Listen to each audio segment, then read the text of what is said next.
নমস্কার, আজকের নিফটির অ্যানালিসিস নিয়ে আমি এসে গেছি। আমি দিব্যেন্দু, ইন্টারভিউ চ্যানেলে আপনাদের স্বাগত। নিফটি আজকে অনেকদিন পরে একটা ভালো আপ মুভ দেখা গেছে এবং এটা আমার ধারণা বেশ সাস্টেনেবল আপ মুভ হবে। তার কারণ শুধুমাত্র চার্ট নয়, খুব সুন্দরভাবে এটা ডেটার মধ্যেও এর একটা ভালো রিফ্লেকশন দেখা গেছে। শুধুমাত্র যে রেজিস্ট্যান্স সাইডে আপমুভ দেখা গেছে এমন নয়, খুব সুন্দর সাপোর্ট সাইড থেকেও একটা দারুণ আপমুভের একটা সম্ভাবনা দেখা গেছে এবং পরবর্তীকালে আশা করা যায় এই আপমুভটা আমরা দেখতে পাবো। তার সঙ্গে নিফটি আজকে ওপেন হয়েছে 25,167-এ, ক্লোজ হয়েছে 25,330-তে এবং লো করেছে 25,156। সব থেকে আসার কথা, নিফটি কিন্তু আজকে শেষের দিকে কখনো পড়ে যায়নি, মানে লো বা লো এর কাছাকাছি তো আসেনি, কোন রকম লোয়ার মুভ দেখা যায়নি। এটা একটা অনেকদিন পরে আমাদের সবার কাছে একটা নিফটির ক্ষেত্রে একটা দারুণ সম্ভাবনাময় জায়গা। শুধুমাত্র যে ইনশর্টেতে একটা ভালো মুভ দেখা গেছে এমন নয়, ডে ক্যান্ডেলেও খুব সুন্দর একটা প্যাটার্ন তৈরি হয়েছে, সেটা আমি আপনাদের পরে দেখাবো। আশা করা যায় আপনাদের কেন, আমাদের সবারই সেটা ভালো লাগবে। আর একটা কথা, এলজি ইলেকট্রনিক্স মার্কেটে মানে সেবি রেজিস্টার্ড হচ্ছে এবং তার আইপিও এসে যাচ্ছে আগামী কিছুদিনের মধ্যেই। আইপিওতে খুব ভালো রকম আপমুভ দেখা যাবে বলে আশা করা যায়। এখনো পর্যন্ত জিএমপিতে 26% প্রিমিয়াম দেখা যাচ্ছে এবং এর প্রাইস ব্যান্ড যা, তাতেও আশা করা যায় যে 26% না হলেও একটা কাছাকাছি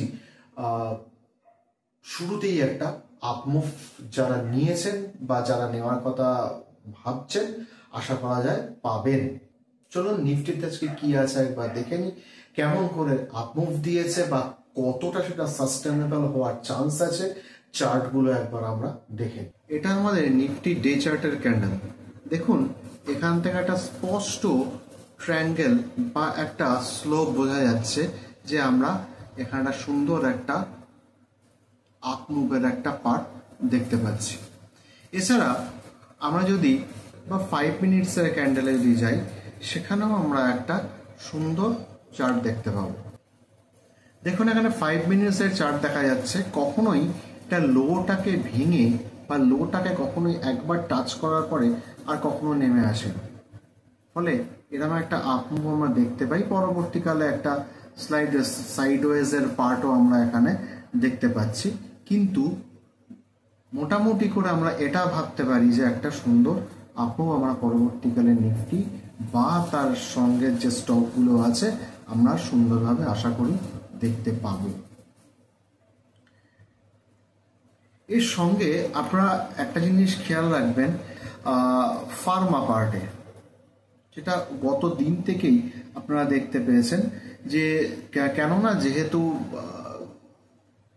আমেরিকা ফার্মাতে কোনো রকম ট্যাক্স তারা লাগায়নি এবং তারা ফার্মার উপর থেকে বা ফার্মার যে ওষুধগুলো যায় সেগুলোর উপর থেকে কোনো রকম ট্যারিফ তারা লাগায়নি এবং সেটা কন্টিনিউয়াসলি আগের যেরকমভাবে চলছিল সেটা ভারত কেন সারা বিশ্বের পার্ট থেকে একই রকম চলছে।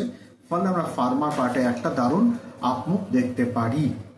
আজকে সব থেকে বেশি গেইন করেছে সেটা হচ্ছে ইলেকট্রনিক্স পার্টে। Voltas, Crompton grips, Havells, Polycab, blue star, এই ধরনের কোম্পানিগুলোতে একটু ভালো আমরা মুভমেন্ট দেখতে পেয়েছি। আর গতকাল থেকেই আমরা ফার্মাতে বেশ ভালো মুভমেন্ট দেখতে পেয়েছি। তার মধ্যে একটা ফার্মার নাম হচ্ছে ডিভিস ল্যাব, এটা খুব ভালো মুভমেন্ট আমরা দেখতে পেয়েছি। চলুন ডিভিস ল্যাবটা একটু দেখি। দেখুন, এইখান থেকে মুভমেন্ট শুরু করেছে আজ সকালে ডিভিস ল্যাব, এইখান থেকে উঠে পুরো এই মাথা পর্যন্ত গিয়েছে।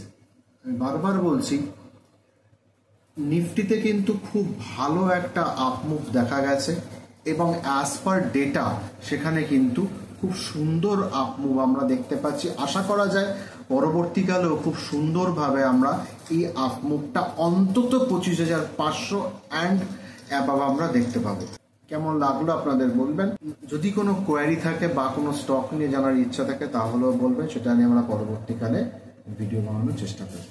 নমস্কার, ভালো থাকবেন।